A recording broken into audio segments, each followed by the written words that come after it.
Hello traders, welcome back. आज की इस वीडियो में जानेंगे हम मार्केट में यूज़ की जाने वाली सिंगल कैंडलस्टिक पैटर्न्स का। ये इस सीरीज़ का सेकंड वीडियो है। पहले वीडियो में हमने बात की थी कि कैंडलस्टिक्स को रीड कैसे करते हैं। अगर आपने वो नहीं देखा है तो लिंक डिस्क्रिप्शन में है।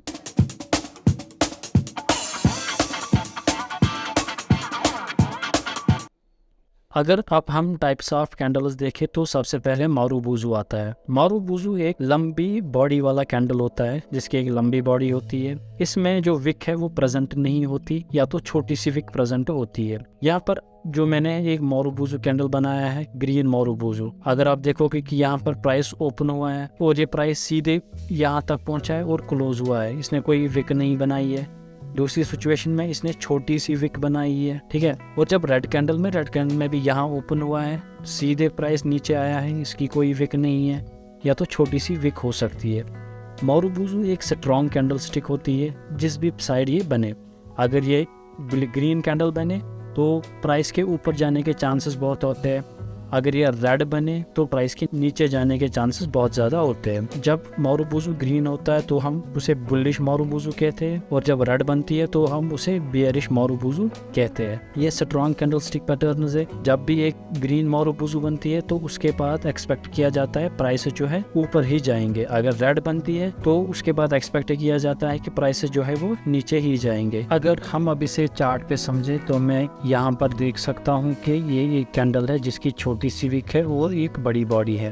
तो ये एक बुलिश मारूबुजू है, यानी कि एक ग्रीन मारूबुजू है। इसके बाद आप प्राइसेस को देख सकते हैं कि ये ऊपर की ही डायरेक्शन में चले गए हैं और यहाँ पर भी एक बुलिश मारूबुजू बना है, यहाँ पर भी एक बुलिश मारूबुजू है और फिर जो प्राइसेस है वो ऊपर की ही डायरेक्शन में अभी जा रहे हैं। सिमिलरली अगर हम अब बियरिश मारूबुजू चार्ट पर देखें तो यहाँ पर आप देख सकते हैं कि पेटीएम का चार्ट मैंने खोला है और पहला ही कैंडल जो है वो बियरिश मारूबुजू बना था और इसके बाद जो है प्राइसेस वो सीधे फॉर्म किए हैं।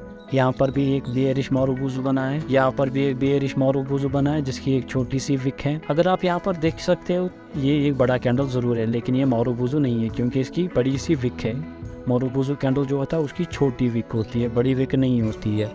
तो ये एक बुलिश मारूबुजू बिल्कुल भी नहीं है।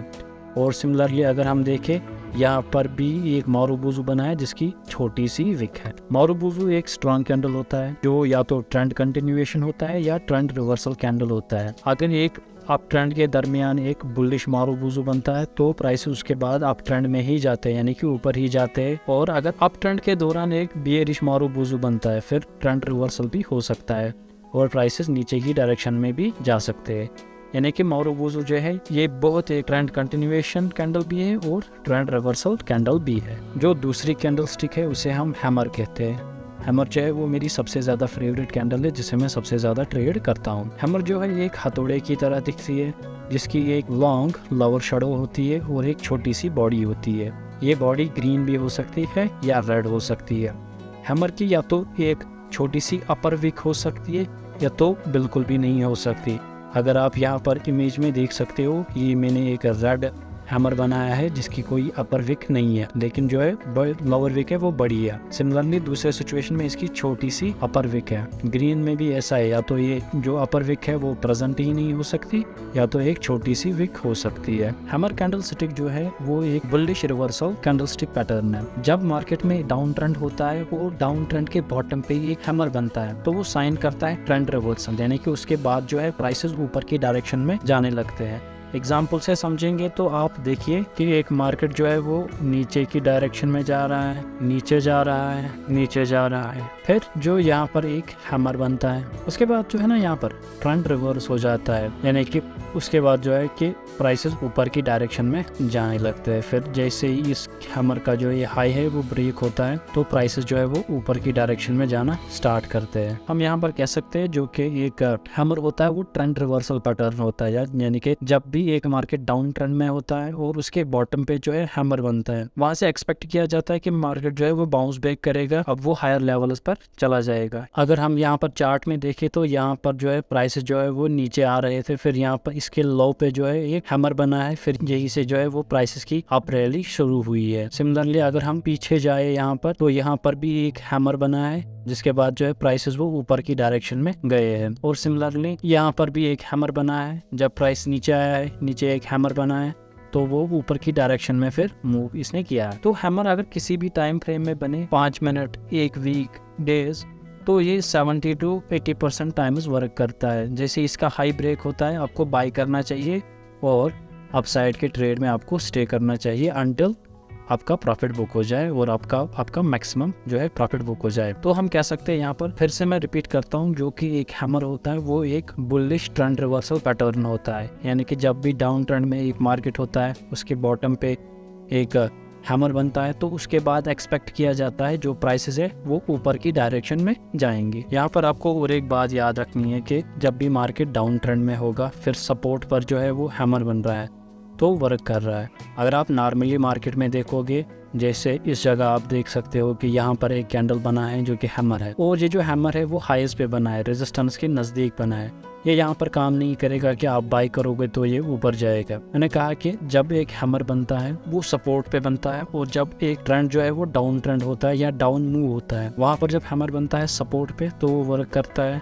अगर आप ऐसे ही मार्केट जो है साइडवेज मूव दे रहा है, फिर वहाँ पर हैमर बन रहा है और आप उसकी हाई पर बाई करोगे तो वो वर्क नहीं करेगा। आपको याद रखना है कि मार्केट ने पहले डाउन मूव दिया होगा, उसके बाद हैमर बन रहा है, फिर अगर वो मार्केट प्राइस ऊपर जा रहा है तो वो हैमर काम कर रहा है। अगर आप मार्केट के बीच में, जैसे यहाँ पर ये हैमर बना है, फिर आप सोचोगे कि मार्केट पर में आप प्राइस ऊपर जाएगा, तो ये हैमर एक्चुअली में वर्क नहीं करेगा। आपको हमेशा चेक करना है कि जो हैमर है वो सपोर्ट के नज़दीक ही बनना चाहिए। रेजिस्टेंस पे आपको इन्वर्टेड हैमर बनता है, जो कि हम आगे देखेंगे, या जिसे हम शूटिंग स्टार कहते हैं। अगर अब हम शूटिंग स्टार की बात करें तो ये उल्टा हैमर होता है। इसमें भी हैमर की तरह एक लॉन्ग विक होती है और एक छोटी सी बॉडी होती है जो कि रेड या ग्रीन हो सकती है। जैसे हमने देखा कि जो हैमर होता है वो अगर डाउन ट्रेंड में बने तो वो इफेक्टिव होता है। इसमें अपोजिट होता है। ये इन्वर्टेड हैमर या इसे हम शूटिंग स्टार कहते हैं, जब ये बनता है अप ट्रेंड में रेजिस्टेंस के नजदीक, तो वहां से हम एक्सपेक्ट करते हैं कि अब प्राइस गिरेगा। जैसे जो हैमर है वो बुलिश रिवर्सल पैटर्न था, ये बियरिश रिवर्सल पैटर्न है। इसमें पहले अप ट्रेंड चाहिए या अप मूव चाहिए, और जैसे ही रेजिस्टेंस के पास एक शूटिंग स्टार बनता है तो फिर वहाँ से प्राइसेस गिरने लगते हैं। यानी कि ये एक बियरिश रिवर्सल कैंडलस्टिक पैटर्न है। तो अगर आप यहाँ इमेज में देख सकते हैं कि ये कैसा दिखता है, इसमें एक लॉन्ग अपर शेडो होती है, हैमर में लॉन्ग लोअर शेडो होती है, और इसमें एक लोअर छोटी सी एक लोअर शेडो भी होती है। अगर हम यहाँ पर मैंने कुछ ड्रा किया, अगर हम इसे देखें तो यहाँ पर जो ये पहला शूटिंग स्टार है, इसमें लोअर विक जो है वो नहीं है, दूसरे में थोड़ी सी लोअर विक है, और रेड कैंडल में भी ऐसा ही होता है। इसमें जो है लॉन्ग अपर शेडो होती है।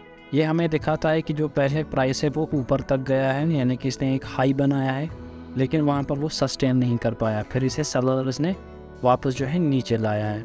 ये हमें दिखाता है यहाँ पर कि सेलिंग प्रेशर बहुत है, और जो हैमर में था वहाँ हमें जो लोअर विक है, जो बड़ी लोअर विक है, वो हमें दिखाती है कि बाइंग प्रेशर बहुत ज़्यादा है, यानी कि बायर्स का इंटरेस्ट बहुत है। इसमें उल्टा होता है, यहाँ ये जो अपर विक है ये हमें दिखाती है यहाँ पर सेलर्स का बहुत ज़्यादा इंटरेस्ट है, और जब ये रेजिस्टेंस के नज़दीक बनता है तो प्राइसेस जल्दी ही फॉल करते हैं। सिमिलरली जैसे हमने हैमर में देखा कि वो अगर साइड ट्रेंड या बीच में कहीं भी बने तो वो इफ़ेक्टिव नहीं होता है और उसे कंसिडर भी नहीं किया जा सकता है हैमर। सिमिलरली यहाँ भी होता है, अगर ये किसी मूव के दरमियान बन जाए तो इसे कंसिडर नहीं किया जाता और इस पे ट्रेड तब नहीं लेना चाहिए। इसके बाद और एक सिंगल कैंडलस्टिक पैटर्न आती है जिसे हम डोजी कहते हैं। डोजी में बहुत ही एक अपर शेडो होती है और एक लोअर शेडो होती है जो कि लंबी होती है, और इसकी बॉडी जो है वो एक छोटी सी बॉडी होती है। डोजी इंडेसिजन दिखाता है, जैसे आप इमेज में देख सकते हो कि इसमें भी रेड या ग्रीन हो सकता है, और अपर और लोअर शेडो जो है वो बहुत ज्यादा बड़ी है, बॉडी जो है वो छोटी सी है। ये हमें दिखाता है इंडेसिजन, यानी कि पहले प्राइस ऊपर गया है, फिर नीचे आया, फिर नीचे से फिर से ऊपर आया और सेंटर में ही इसने क्लोज किया है। यह हमें दिखाता है कि बहुत बायर्स और सेलर्स जो है वो अबंडेंस में प्रेजेंट है या छोटी सी क्वांटिटी में प्रेजेंट है, और इनके दरमियान जो है इंडिसीजन चल रहा है कि प्राइस अब ऊपर जाएगा या नीचे जाएगा। तो ये इंडिसीजन कैंडल है, ये हमें अकेले में कुछ नहीं बताती है, लेकिन जब ये किसी और कैंडल के साथ कंबाइन होती है तो ये हमें कुछ रिजल्ट देती है। इस वीडियो के जो भी नोट्स है वो आपको मेरी टेलीग्राम चैनल में मिलेंगे, लिंक डिस्क्रिप्शन में है, वहाँ से डाउनलोड कीजिएगा।